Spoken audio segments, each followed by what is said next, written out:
আমরা টাকা পয়সা জমাই এই জন্য যেন আমরা ভবিষ্যতে ভালো থাকি। কিন্তু আমরা কখনো এটা ভেবে দেখি না ভবিষ্যতে আমার স্বাস্থ্যটা ভালো থাকবে কিনা সেই বিষয়ে। এখন হয়তো আমি ভাবতেছি যে টাকা পয়সা জমিয়ে ভবিষ্যতে কোনো কারণে যদি আমি অসুস্থ হয়ে পড়ি সেখানে আমি খরচ করব।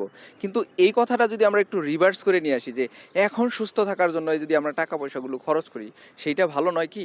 কারণ আপনি সুস্থও থাকবেন এই যুবক বয়সেও আবার বৃদ্ধ বয়সেও। তাই আপনাকে কি করতে হবে? আপনাকে এই মুহূর্তেই সঠিক বা ভালো লাইফস্টাইলের মধ্যে ফিরতে হবে। স্বাস্থ্যকর জীবনযাত্রায় ফিরতে হবে। আপনি যদি স্বাস্থ্যকর খাবার গ্রহণ করেন, সুস্থ লাইফস্টাইল লিড করেন, তাহলেই না আপনি সুস্থ থাকবেন দীর্ঘমেয়াদী। তাই এই মুহূর্তে আপনার দরকার হচ্ছে সঠিক খাদ্যাভ্যাস এবং সঠিক লাইফস্টাইলে ফিরে আসা এবং ফিরে এসে সঠিক খাবার গ্রহণ করা। প্রাকৃতিক খাবার যেমন হচ্ছে একটু চিয়া সিড, একটু মধু, একটু ঘি, একটু বাদাম, আখরোট মানে জাস্ট ন্যাচারাল খাবারগুলো যদি আপনি রেগুলার খান, তাহলে আপনি কিন্তু এখনো সুস্থ থাকবেন এবং ভবিষ্যতেও সুস্থ থাকবেন। তাই ভবিষ্যতে অসুস্থ হওয়ার জন্য টাকা না জমিয়ে মানে ভবিষ্যতে অসুস্থ হবেন এই ভয়ে এখন টাকা না জমিয়ে এখন থেকে আপনার শরীরকে সঠিক খাদ্যগুলো দিয়ে সুস্থ থাকুন। এগুলো হচ্ছে আপনার যুবক বয়স এবং বার্ধক্যেও কিন্তু নীরব সঙ্গী হিসেবে থাকবে।